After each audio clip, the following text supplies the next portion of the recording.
Estamos de volta com mais um Entrevista e esse daqui é um marco para o nosso canal porque é a primeira entrevista internacional que eu trago para vocês. Eu vou conversar com Mark Gurman, famoso blogueiro e repórter, editor que hoje em dia trabalha na Bloomberg. Hoje em dia não, já faz uns 4 anos que ele está na Bloomberg, mas ele ficou muito conhecido nos 6 anos e meio que ele trabalhou para o blog 9 to 5 Mac. É um dos leakers mais reconhecidos no mundo Apple, um dos mais precisos e um dos mais referenciados há muitos anos. Estou muito contente de falar com ele. Espero que vocês curtam mais essa entrevista. Hello, Mark. Hi, how are you? I'm very good. Thank you so much for accepting our invitation for this interview. Absolutely. Happy to do this. Thanks for having me. Thank you. So, Mark, before you joined 9 to 5 Mac, which was more than a decade ago, can you believe it? What did you do? I can't, honestly. Did you write somewhere before that? So I joined 9 to 5 Mac in, I believe it was 9th or 10th grade. And that's a few grades before college here in the U.S., as you and your viewers know. So I was about, I think, 14 or 15 at the time. So, I wasn't really working before 9 to 5 Mac. I was, just in school and such. But I did do some iOS app development and some Mac widget app development for a couple of years before that. So I was following it from that perspective. Always very big in the in the Apple community in the pre-Twitter age, right? So you had the Mac Rumors forums, the 9 to 5 Mac comments and such. So reading it very closely from that perspective. But yeah, to your point, it has been a long time, maybe too long, some would say. So. Yeah. Can you tell us a little bit about how did you begin to gain trust from your sources? Just over time, people see you writing accurate articles. They see you're trustworthy. They see how you talk. They see how you explain things. And I think that's a good way to build trust. People, I think you have to come at this with a sense of professionalism. And a good attitude and understanding of what's going on. You can't be, a rude individual who insults people all day to, get your way to doing this. So you got to be sort of, level-headed and show that you're a pro, right? This is serious business. I think some people, and this is a very 2020 thing, I think there's some people who've come across this year who've made sort of a joke of the Apple News world. I know what you're talking about. And it's not going to last forever, right? You see lots of Twitter accounts chiming in and such, and, they're allowed to have their fun, but they sort of degrade it for the readers, and I don't think that's going to last very long. I agree. Is it more common for you to dig into information for scoops or things like I know it's not, I'll put it this way, but just fall on your lap? How does that usually work? Yeah, I think it's very rare for things to fall in one's lap, right? This is very, secretive stuff. And if you see me looking at this, at my other screen, it's just in case news pops by. Yeah, I know. Don't worry. I am focused. I think what you're seeing is very little stuff just falls in your lap. I mean, I guess from time to time, but a lot of it is just researching and talking to people and see what crops up, right? People aren't going to, I guess it's a mix of both. It's a mix of do you consider your 2011 story on Siri a turning point for your career? That's a good question. I think that was my first big story. That was an interesting one. Someone I knew had access to the phone, and they have this great memory, and so they were able to sort of regurgitate everything they sort of saw and used when they were using the device, and I'm glad that was able to come together so quickly. So that was a fun one. Yeah, that was back in September 2011, so 9 years ago. Yeah. I remember working on that. I think during class. I don't remember if this was 10th or 11th grade at this point, but yeah, that was one of the more interesting ones. Cool. So. That might have been 12th grade, actually, 2011. So, I don't know. I'll have to go back and look. Can you name your best or more relevant scoop ever to date? From, all time? Yeah. Oof. I guess that was a really good one because of the... it was, my first big one. Yeah. The 12-inch MacBook in 2015 was another good one because a lot of people just didn't didn't believe that Apple would sort of come out with a laptop with one port and that keyboard design and that form factor and all that, and then to see it come true.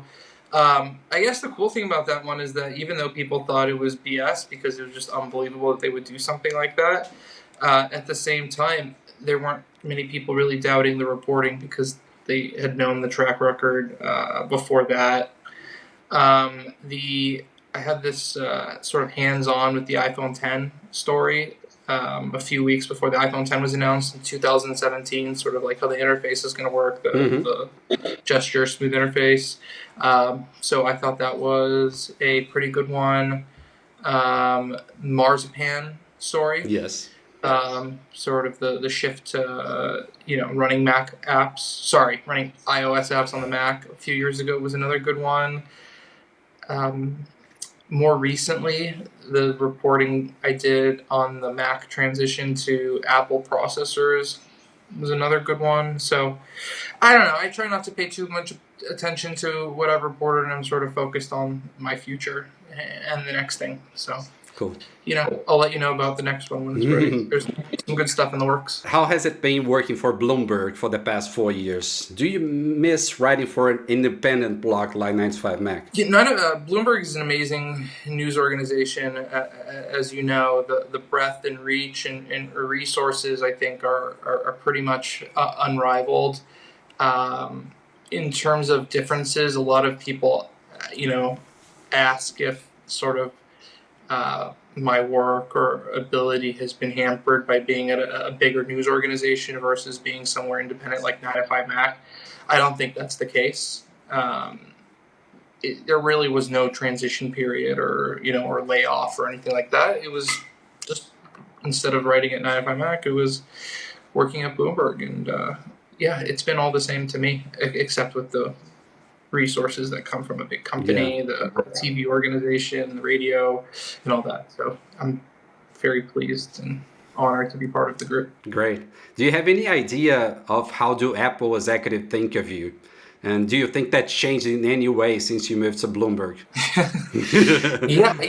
I have no idea. I can't speak for them. I mean, they do their jobs, I do my job, and there's lots of people who cover Apple, so I try not to look at myself as anyone different than everyone else covering it. Maybe that's you, maybe that's Mac Rumors, or 9to5Mac, et cetera, et cetera. So it's all the same to me. I'm happy to be part of this group, this community of people covering Apple, and not entirely sure what they think.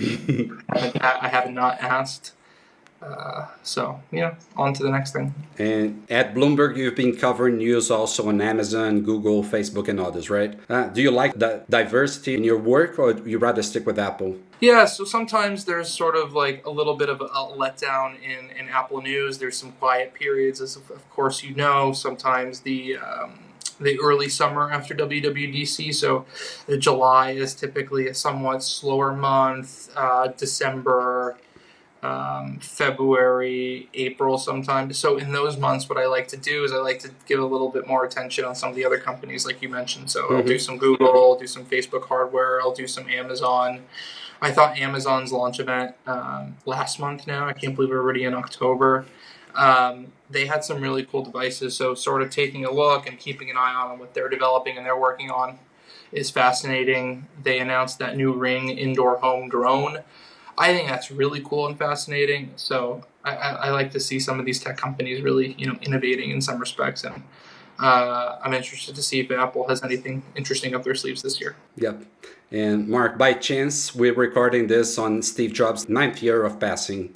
Do you remember that day? I do. I do remember that day. Yeah, it was not obviously it was not a great day. It was horrible, and I remember I was at home. I just got home from school, and my parents were home, and we were all watching the TV coverage of his passing. He was covered like a rock star, passing away on all the major news networks and such, and it's just horrific. He did so much for so many people. You think about what his products enabled for so many people.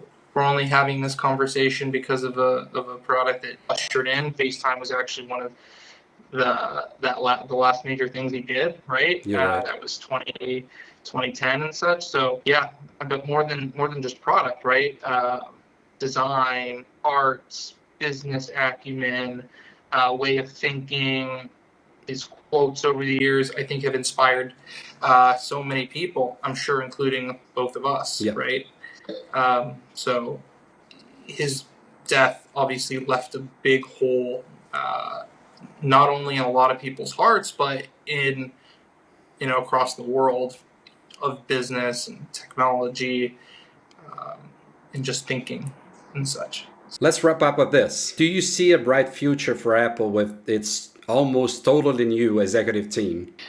Yeah, no, I mean, the AR stuff is going to be interesting to see how long the rollout takes. I think that these things are happening much later than some of the more recent reports have expected.